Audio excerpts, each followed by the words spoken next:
Kris here, Green Sabre, Doom Telly time, episode 37, and apologies for being fucking missing yet again. I've been on holiday again, so yeah, that's hence why we've had, is it 2 weeks now that I've not done a video? Anyway, whatever it is, my sincere apologies. I'd promised on the last video, well, the last video was supposed to be the one that I'd then promised for this one. Well, it's still not happening yet because the video I was going to do was the kind of bands that have changed terribly in order to stay sort of fucking relative and fashionable and stuff like that. I'm still working on that, but I've nearly got it compiled. But yeah, because I've been away, I've not really thought about it very much. So I'm doing an impromptu other video, which all will become apparent soon. It looks like my camera's at a slightly wonky angle for some fucking reason. I think my cheap as shit tripod is finally on the way out. So yes, apologies for the old Batman series kind of look to everything. Anyway, so yeah, I've been away. I've been down to lovely Cornwall. It was tremendous. I mean, the weather was quite nice down there for a bit, so I've been stuffing myself with cream teas and fucking pasties. I was hoping on the way back up, because we come up by a Bath, so we'd stopped in Bath for the night, and I was hoping on the way back up, the plan was that I was going to go and see Stuart in his shop in Glastonbury, Stuart from Roots of the Old Oak. But sadly, it took me 8 bastard hours to drive from somewhere near Truro in Cornwall to Bath. 8 fucking hours. It was... I lost the will to live several times during that journey. A combination of torrential rain, terrible fucking traffic. If I ever see the fucking A30 in Cornwall again, it will be too soon. I fucking detest that road. Yeah, a combination of the A30, terrible weather, traffic jams. Then there was fucking gridlock on the M5 when we finally... Anyway, it took for fucking ever. So, unfortunately, Stuart, I'm very sorry. I was hoping to drop in and have a natter. It didn't happen. Anyway, so yeah, that was my lovely holiday. Not much in the way of updates. Otherwise, we rehearsed last night with Green Sabre, so back at it, really good rehearsal. And now, yeah, just in the throes of planning twofold. Planning A for this gig at the end of August in Manchester at the Pier Hat, supporting the Mighty Frog Lobe with Jeremiah AD and Acid Trip. That should be fucking ace. Monday the 28th of August, Bank Holiday Monday. Get yourself there, Manchester. Yeah, really looking forward to that. So planning that, getting the set ready for that. Also, writing. We have almost penciled in dates for recording. It's going to be the back end of this year by the sounds of it. Probably back end of November, early December before we get in. But we're just finalising what dates that we're going to do, and then we're in. It will be 3 songs, probably no more than 4, most definitely. 3 songs, and yeah, it's gonna be fucking tremendous. I can't really say much else at the moment. It's still all lots of cogs weaving cogs, cogs moving, things to put into place, budgets to fucking find, yeah, but yeah, watch this space basically. So we will be back in the studio by the end of the year. Very much looking forward to that. Like I say, we've got about 5-6 songs that we've kind of are there.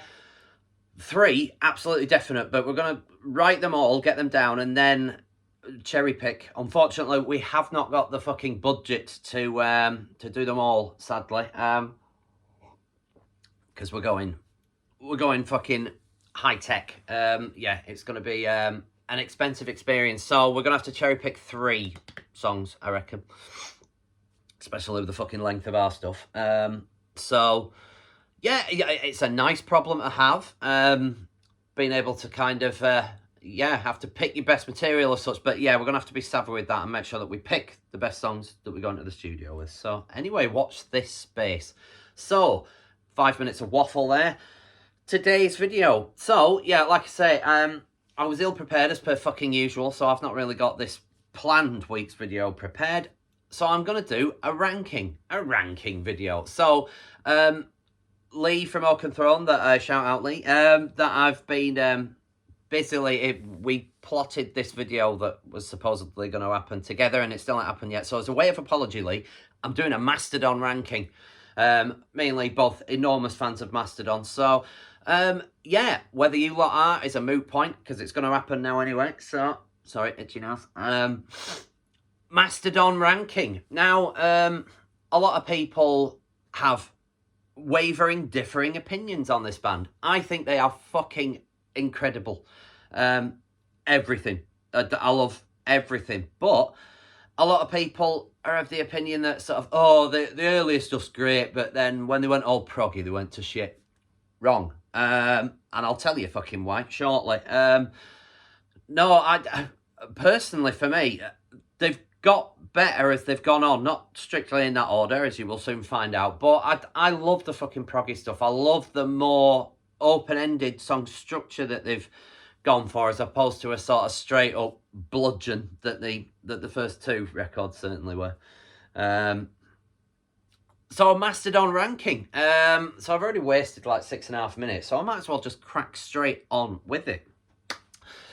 8 studio albums, let me count. 8 studio albums in total. They're the ones that are going to be in the ranking. I will discuss EPs and other little doodads and compilations and such as we go on.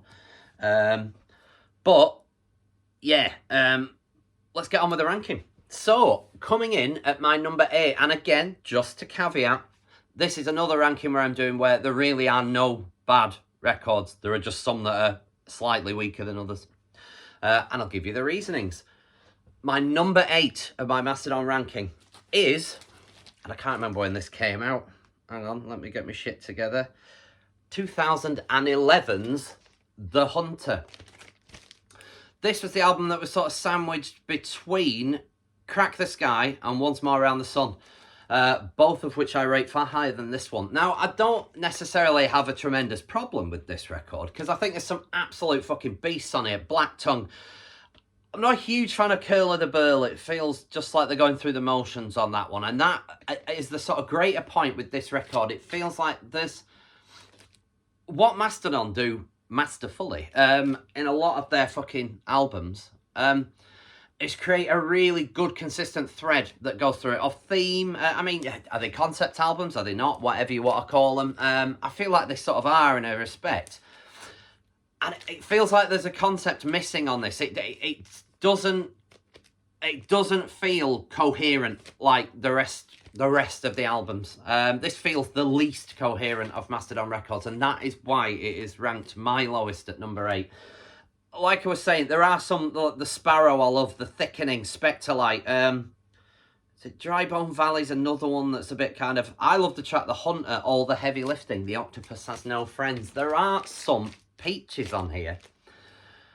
But it lacks that cohesion. It just feels a bit thrown together. I can't remember what the circumstances of the band were at the time, but also in their defense, this is the one that followed Crack the Skye, and that is quite the fucking record to have to follow, quite honestly. So yeah, it feels like maybe it was on a hide into nothing. Maybe they just went out there and thought, we've got this.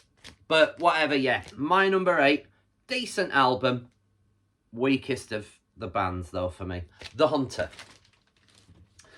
My number 7. And all you Mastodon purists will start fucking having panic attacks now. But my number 7 is their debut album. And again, when the fuck is this from? I'm not overly savvy on. Is it 2002?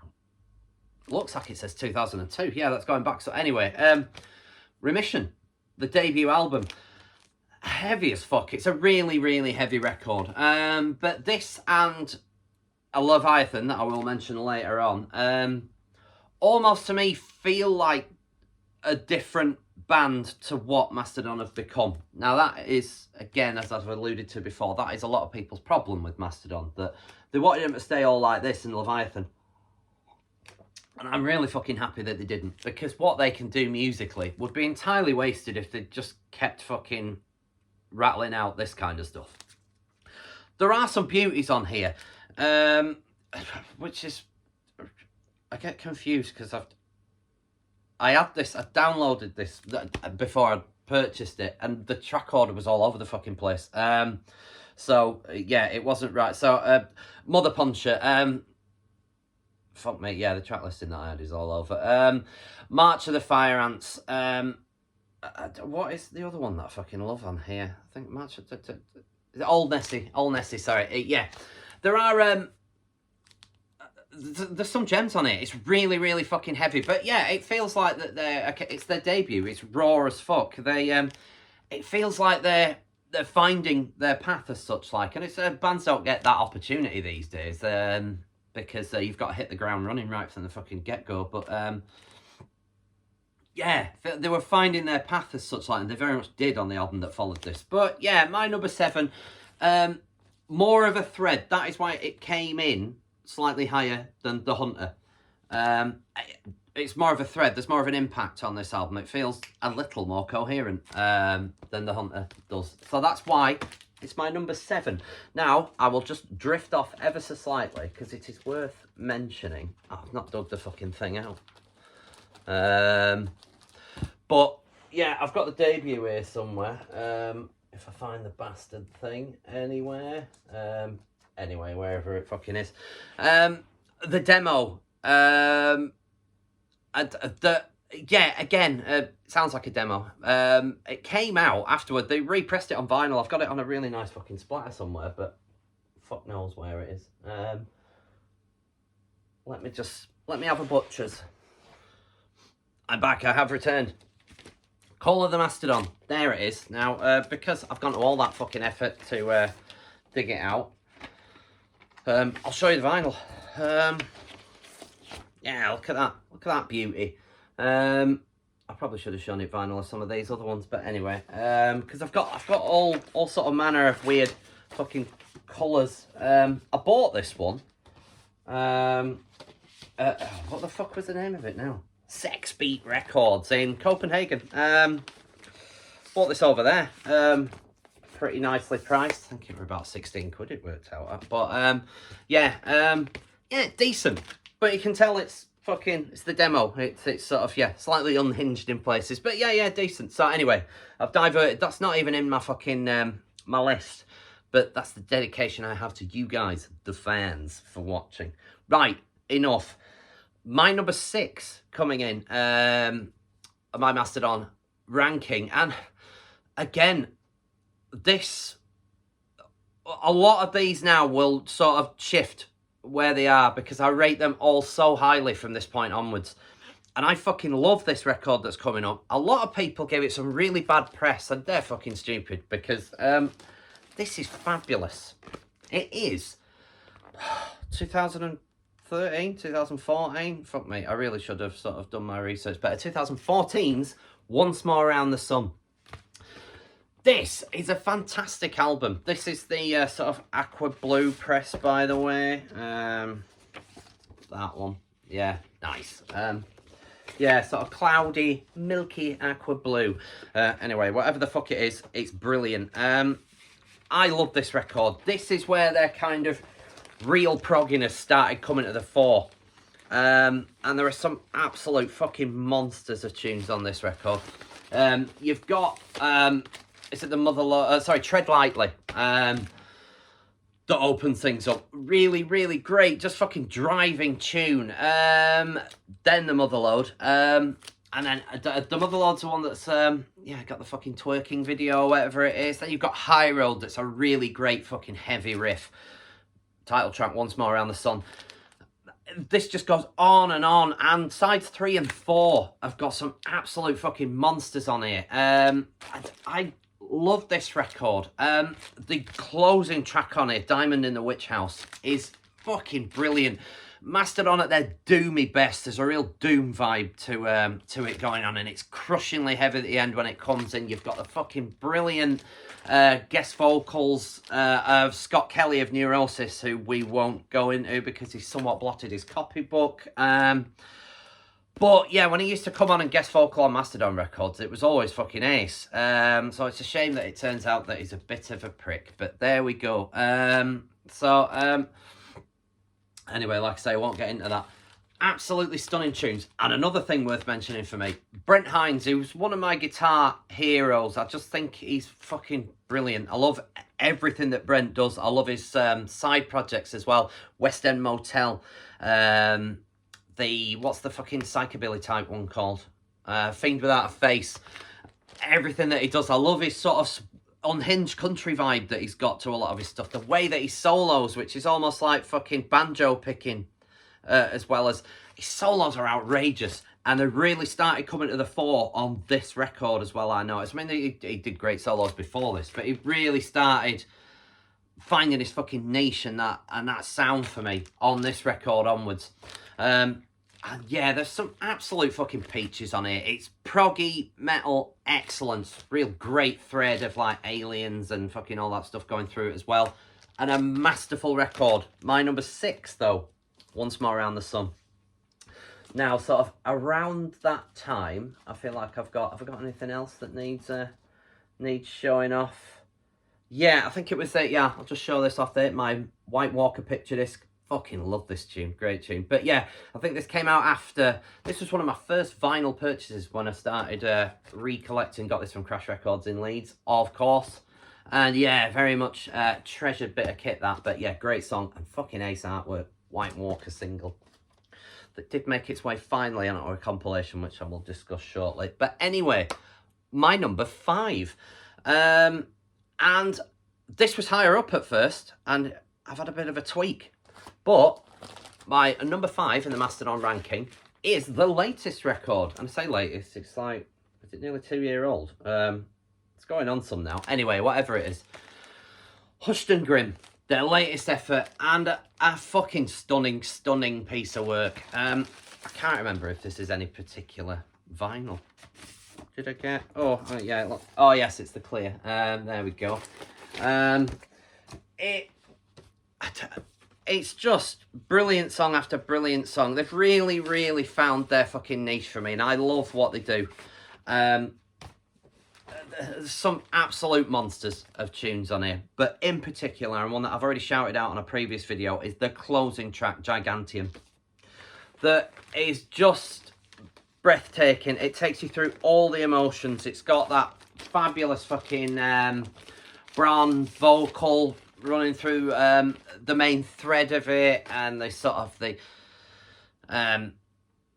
the variations on that riff that builds and builds to the crescendo. You've got the fucking bass player called, I've forgotten his name, but anyway, you've got his vocals coming in that got that kind of, I mean, it's weird is his voice that feels almost like it's become a parody of itself. I love his voice, but yeah, it's like he's sort of played on those little niche things. But what I love about this band is the fact that it's 3 different vocalists, and I think that's a fucking great little thing that they've got going, because they're all so radically different. You've got Bron with the soaring fucking cleans and beautiful voice. You've got Brent with that unhinged sort of country voice that he's got to everything. And you've got, what the fuck is the bass player called? Anyway. I can remember them all. Brent, Billy, Bron. I feel like he's like a Cyrus or something. Anyway, I'm completely wrong. Let's just get on with it. But yeah, this track has got everything that Mastodon do brilliantly now, and the crescendo at the end is fucking stunning. The beautiful vocal work and melody of Bron over the top of this amazing riff, and then Brent comes in with one of his greatest solos of all time to finish it off. It's fucking spectacular. The reason that this is my number 5 is because it's too long. There are a fucking ton of tracks on here. What have we got? We've got 4, 8, 12, 15 fucking songs on here. And that is too many, because there are some quite long ones. It's too long. What they should have done was, after Emperor's Sand, they released this natty little, and there's my 10-inch of it there. Don't know if you do that with your 10 inches, by the way, but anyway. Whatever you do with your 10 inches is your business. But yeah, the Cold Dark Place EP that came out after the Emperor's Sand, which was like 4 tracks left over that didn't quite make it onto the record. And a great idea. And a lovely little EP that's got its own unique thread. They should have fucking done that with this. Take 4 or 5 songs off of it, and we could have had another EP. and everyone would have been happy. I am happy. I think it's a tremendous record, but it's too long. There is a unique thread running all the way through it. I don't have a problem with that. It is overly long, and to the point where I love almost all of the songs. There's only a few plodders on there, but it takes up so much time that it's very rare that I listen to it in one piece, unlike a lot of the other records that they've done. So yeah, that is why Hushed and Grimm is my number 5. My number 4, and gasps from the audience, because this will no doubt be a lot of people's number 1, but my number 4 is Leviathan. Is this 2004 or something it's from? Anyway, ill-prepared once again. This is a reissue, it's just a black vinyl reissue that I've got of it. But yeah, their sophomore record, Leviathan. An absolute monstrous masterpiece. There's no fucking denying that. But I prefer 3 others. So that is why it's my number 4. There are some, obviously, you've Blood and Thunder on here, which is probably Mastodon's best known song. I've seen him play it live 3 times now. It's always fucking ace. Sea Beast, Iron Tusk. I feel like the track listing on the vinyl is slightly different to the CD, but I could be wrong. Iron Tusk, Megalodon, that's my favourite track on here. Hearts Alive, I Am Ahab, yeah, there's fucking Aqua Dementia. There's so many fucking great songs, and a brilliant concept kind of thread album about the whole Moby Dick story. Done brilliantly. They really found their feet on this record, and again, this is one that a lot of people wish that they'd stayed a bit like this, but I think there's only so much life in. This is why I think this album stands out so much still now, because it was the end of the chapter with this style and this sound, and I think rightly fucking so. End on a high. But yeah, there's not really much else I can say about it, apart from it's just a fucking stunningly great record. But it's only my number 4, like I said, because there are 3 others that I prefer more to this one, and that's just my humble personal opinion. But fuck, if you haven't heard Mastodon before, this is a great way to start. If you want their heavy, unhinged best, Leviathan. If you prefer the more proggy stuff, then there are other records about to come that I would say are a good starting point. But yeah, if you're new to Mastodon, there are far worse places to start than this. So yeah, Leviathan, my number 4. My number 3 is the album that followed that. It is Blood Mountain. Now I think this is a green vinyl version. I feel like it's green vinyl. I got this really cheap. It was like 15 quid. Which, yeah, it's really cheap these days. Yeah, oh, there you are. It's like a kind of merge green with a bit of black in it. But, yeah, Blood Mountain. I love this record, and this is where the severe proggy elements started really rearing their head with Mastodon. This was it was my brother that got me into this band. I've not really heard much of it. My brother,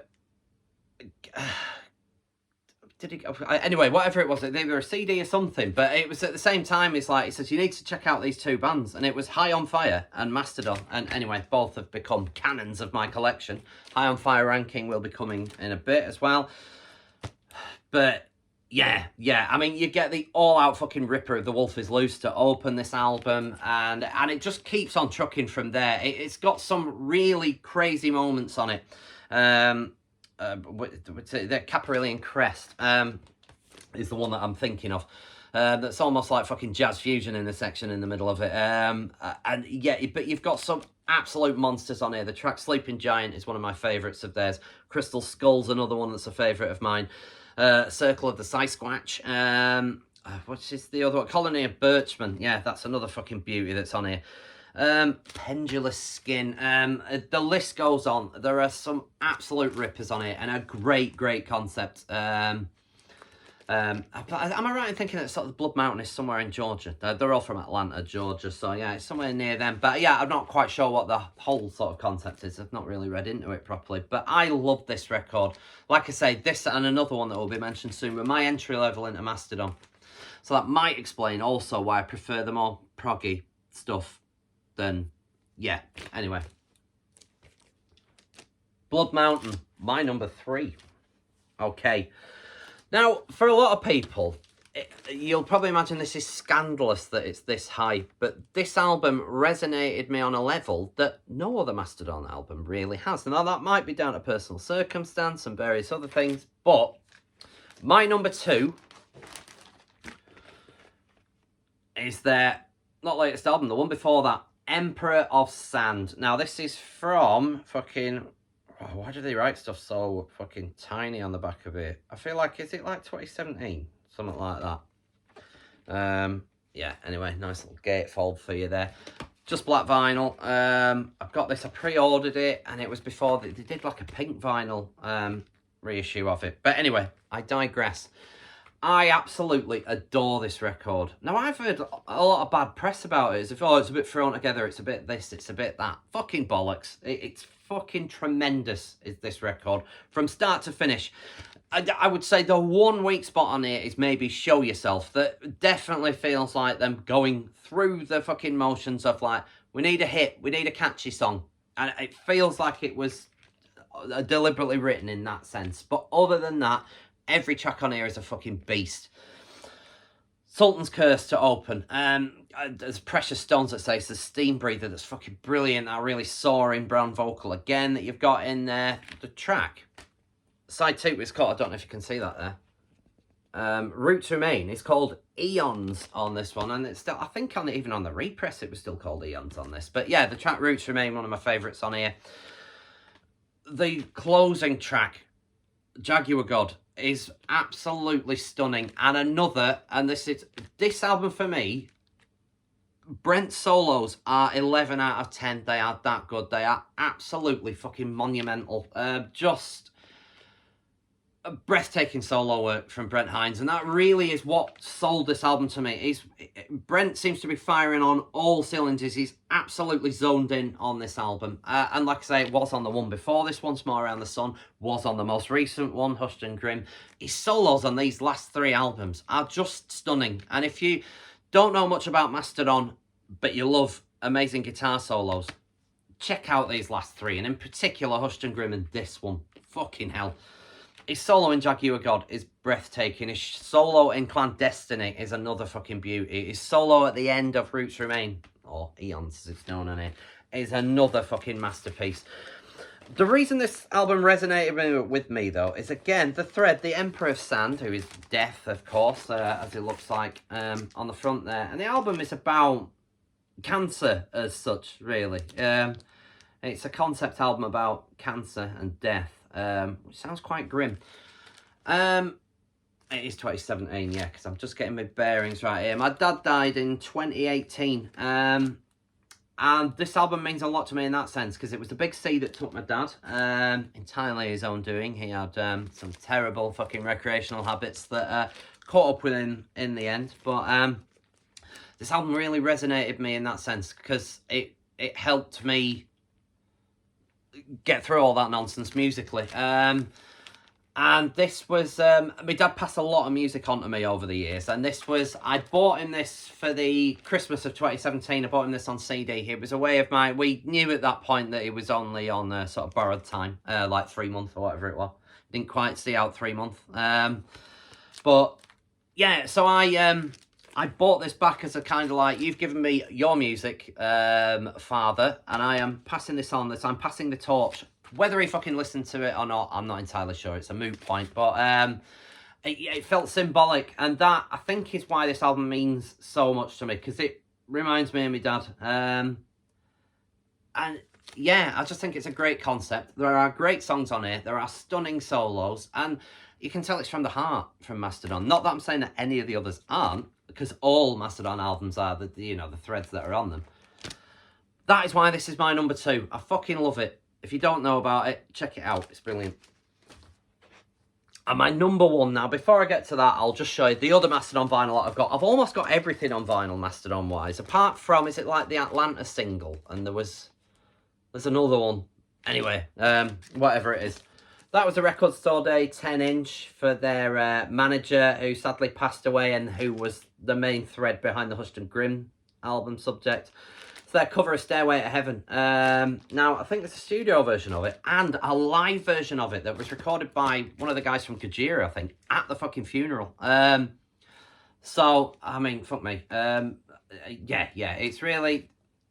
Some people say no Stairway. They'd be wrong. You need Stairway for that. Yeah, really, really great version of fucking Zeppelin Classic, of course. And finally, honourable mention, the, what's it fucking called? I've forgotten the name of it. Medium Rarities. It's like sort of oddities and B-sides and instrumentals of studio albums and blah blah and all that kind of thing. And the picture disc that I showed you before of White Walker finally got an actual outing, because before I don't think it was available digital or anything with that White Walker tune when the picture disc came out. So that was the only sort of copy of it I had. Well, I've got two now. Medium Rarities. Yeah, decent. Yeah, obviously it didn't make the ranking because it's a compilation as such like. So, yeah. Finally, my number one. Mastodon fans will know exactly where I'm going with this, but it is comfortably Mastodon's most coherent work and most breathtakingly, brilliantly structured work. It is, of course, 2009's Crack the Skye. Is this just a black vinyl? I can't remember. Or is this a fucking... Oh, this is a weird blue as well. I think this were an import. Yeah, there you go. There is a double album of this, which I think is 245s, which I believe the sound quality is incredible, but it goes for quite a lot of money, so I may do with this. The sound quality is perfectly fucking adequate on this, so... But yeah, Crack the Skye, the album that came between Blood Mountain and The Hunter, and Mastodon's finest hour, personally. I think they just struck gold with this record. There is no dead air on it, there's no filler. There's not much in the way of filler on the other albums, to be fair. But there is fucking none on here. Oblivion.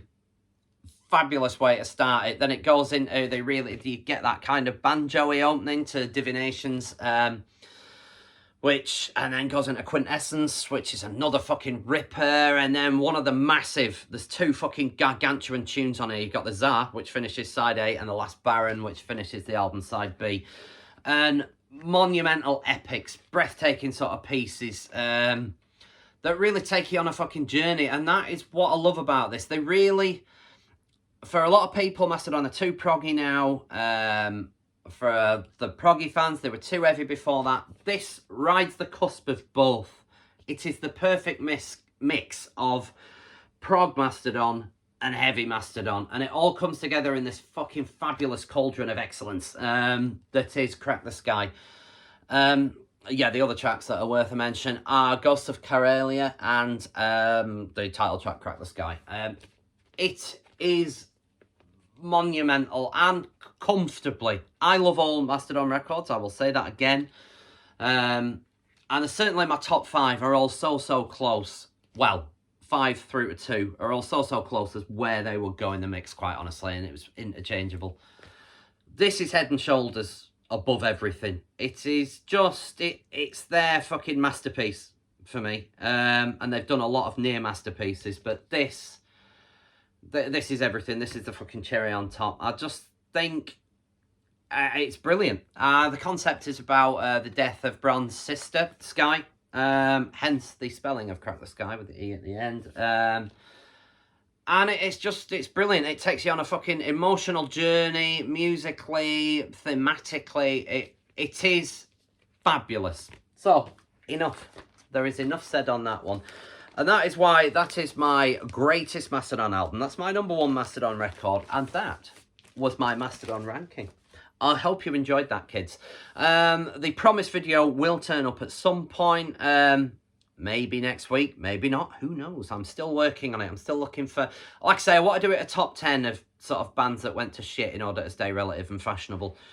And I've only got 7, or was it 8? Anyway, I've still only got 10, and I want 10. I don't... The other reason that I've put it off as well is that all these terrible albums that I want to make a point of, I don't own any of them, because I'm only on limited space with my records and my CDs. I have to... If it's shit, it's wasting room. I need to get shot of it. So I don't really own much crap, as daft as that sounds. In my eyes, in other people's eyes, like the wife, she may tell you differently. But yeah, so it'll just be images.